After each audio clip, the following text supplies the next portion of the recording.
Following Jesus completely flips our societal power structures and dynamics on its head. Whereas the world tells us that you've got to be a leader to get ahead, that you have to fight, push people out of the way and step over them, Jesus entirely inverts this paradigm. In Matthew 20:26, when James and John's mother asks for her sons to sit at Jesus' side in his kingdom, he informs her that this was a large ask and it's up to his Father. He then proceeds to tell the disciples that unlike the Gentiles who lord their power over people, those who desire to be great must become a servant. In other words, authority in the kingdom of God doesn't come from being the most well-known minister, from having a title or a lot of money. It comes from desiring to serve others well. Jesus further inverts our perceptions in the Beatitudes. He tells us that the ones who are truly blessed are the poor in spirit, for theirs is the kingdom of God.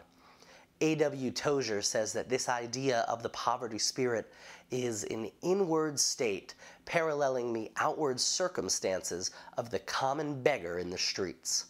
It's a recognition of our total dependence on the goodness of God, a recognition that as much as a beggar needs the goodness of others to survive, we are wholly dependent on God. We've quoted D.T. Niles before, who stated that Christianity is just one beggar telling another beggar where he found bread.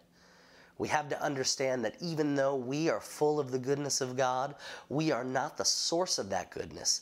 We are simply beneficiaries of it. I like how the Message Bible paraphrases this first passage. You're blessed when you're at the end of your rope. With less of you, there's more of God and His rule. That's a concept that we're familiar with, being at the end of our rope. We've done all we can do. We're out of options. Anything that we need can only come from outside of us. There's nothing left internally. While society tells us that we need to be strong, we need to be self-made people, and sometimes you've got to run over some people in order to get to where you're going, Christianity tells us the opposite, that the way to increase in the kingdom is to serve others. This thought pattern continues on throughout this passage, flipping all of what we understand about society upside down.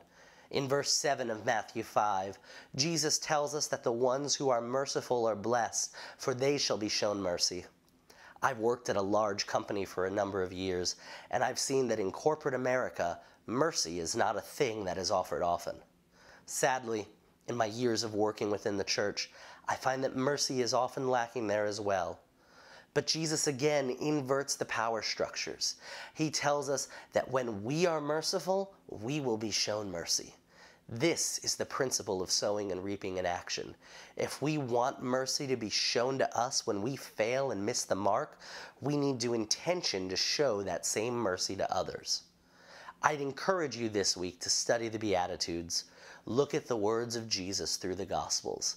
See how what we traditionally associate with power is rendered worthless in the kingdom, and what we decry as weakness is exalted. The kingdom of God is truly an upside-down kingdom. It stands alone, in stark contrast to the world and its way of existence.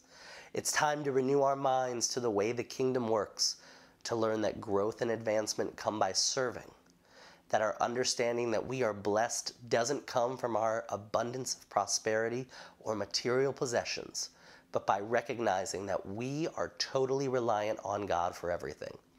This is God's way of being and doing. This is the upside-down kingdom.